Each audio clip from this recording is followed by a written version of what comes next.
ये हेउछंती माँ अर्धासिनी बा अर्धशोषिणी। एही देवी को आपण श्रीक्षेत्र अन्यतम अधीश्वरी माउसी माँ भावे चिन्हती।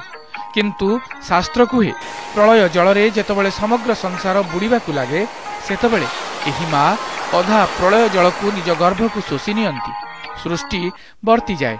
सेई कारणरू मांकर ना अर्धासिनी बोली स्कंद पुराण रे वर्णित अछि। देवी श्रीमंदिर रे पूजित माँ सुभद्रांकर अविकल स्वरूप।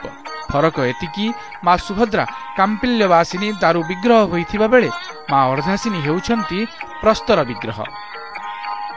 ठाकुराणी पुरीर अष्टकिला मध्यरु अन्यतम।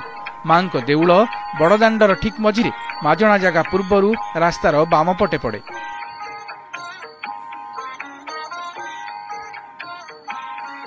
रथ बेले एठी अटकुथिबा रथरे श्रीजीव मानंकु पोड़पिठा भोग समर्पण हुए। प्रचंड गरमरू रक्षा पाइबा पई प्रतिवर्ष मांक जलसाई नीति नृसिंह चतुर्दशी तिथि रे अनुष्ठित होइथाय। मांक सम्मुखरे एक माटीर बाड़ तैयारी हुए, जेपरी मंदिरटी एक कुंड भली प्रतीयमान हेब। ताहा मध्यरे जलपूर्ण करा जाई मां उपासित हुअन्ति।